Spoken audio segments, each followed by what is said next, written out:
And where do you see, like, if you tried to project out, because I know it's hard because things keep changing, Mhm. where do you think everything's ultimately going at the end of this? I've been listening to some different At the end of people the that talk year about, or in 10 years? Like what time frame yeah, are we well, talking about now? everything's moving pretty quickly. Like, let's say Mhm. like 3 years. Like, where do you see everything converging in 3 years? And like, where's that compression happening in your mind? And what is the world going to look like? So the compression really is between idea and delivery. And another way to look at it would be problem solution or opportunity and action.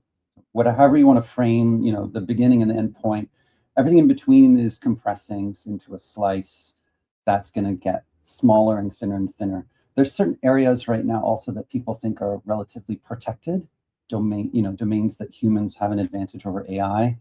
And I think though a lot of those are just rugs that we're standing on that are going to get pulled out from underneath us over and like subsequently one after the other. It's a very similar trend that we've seen with computers. If you look at, first we thought it could never beat a human in chess. That happened with, Mm. what was his name, Kasparov. Then we thought it would never beat Go because the domain space was way too big. And then that happened a few years later. Then we thought the Turing test was unbeatable. That was beaten in 24, right? So it's like we keep putting lines there and we think, oh, it'll never pass that. I think the really true, so I think humans really have four main areas that are kind of the main areas to be at play with the direction things are moving. And these the four areas really to be thinking about for how humans are involved. The first is direction. That could be direction of the whole business, but it could also be direction within your domain, right? Within marketing or within design. Some people call it taste. But Yes. it's Yeah. ultimately like what is the difference between option A and B? Like I guess even more abstractly, if my kid came to me and said, "Should I be an artist or a doctor?" And it's like, well, what's important to you? Like these are so abstract choices that someone ultimately still needs to make, call it a taste decision or direction within that thing. Yeah. So Go ahead. taste, trust, governance, and then there's like one or two others that I've started to hear. Trust. Yeah, trust I would connect to the second quality, which is the interactions layer. So Okay. people want to interact with people. And so, whether that's service or sales or support or teaching or understanding or empathy and trust and all these kind of things are kind of on the interaction layer. And so that's not going away.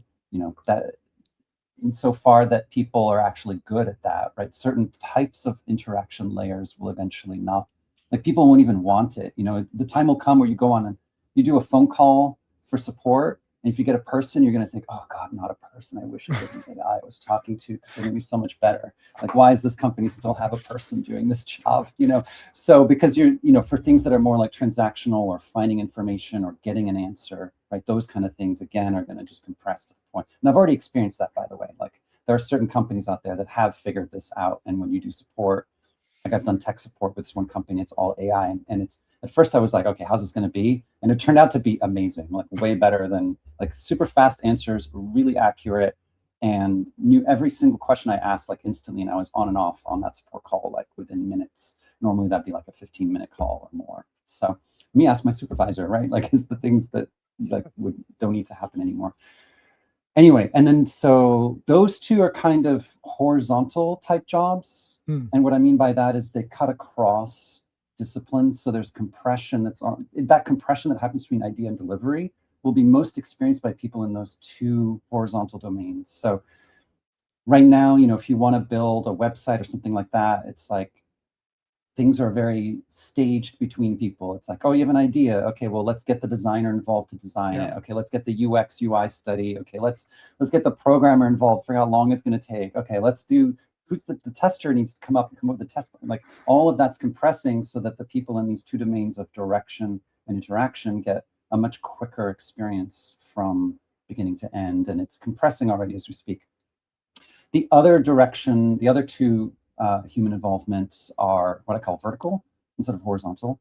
And they're the builders and the supporters. So they're the ones building and supporting and maintaining this infrastructure that is the thing that is the special sauce, right? Like it could be your differentiation, could be all of your moat that's created from your data, your specialized processes, the proof that you've run this 100 times and on this particular type of problem, and you've gotten these outcomes, which are much better than anyone else. Whatever that is, they're the ones building that secret sauce, that value in there. And, that's all the building of the agents and the optimizing of them and the memory management systems and helping the AIs to replicate and to fix their problems. And they're the ones behind the glass looking over the machine floor at the robots that are building the cars, right? Like when we went from, because we're kind of transitioning in the agency world from the world where you've got 10 people on the floor who are each putting together a different part of the car. And some people are trying to figure out how they can get a robot to pass them a tool on the floor, right? That's like AI assistance. Can you give me the right tool in anticipation of my need? And then the shift with the agents, with agentifying the whole thing, is like, no, just get off the floor. We're going to put you behind glass, and you're going to look over the 100 robots. 5 people look after the 100 who are building the cars. And there's still there's a lot of work to be done for those people, but it's a very different kind of job is what, we're seeing. It's architecting, translating things that are in people's heads to now be quantifiable into a process, right? So there's a lot of process engineering. It's agent. Well, it's human on the loop, not in the loop anymore.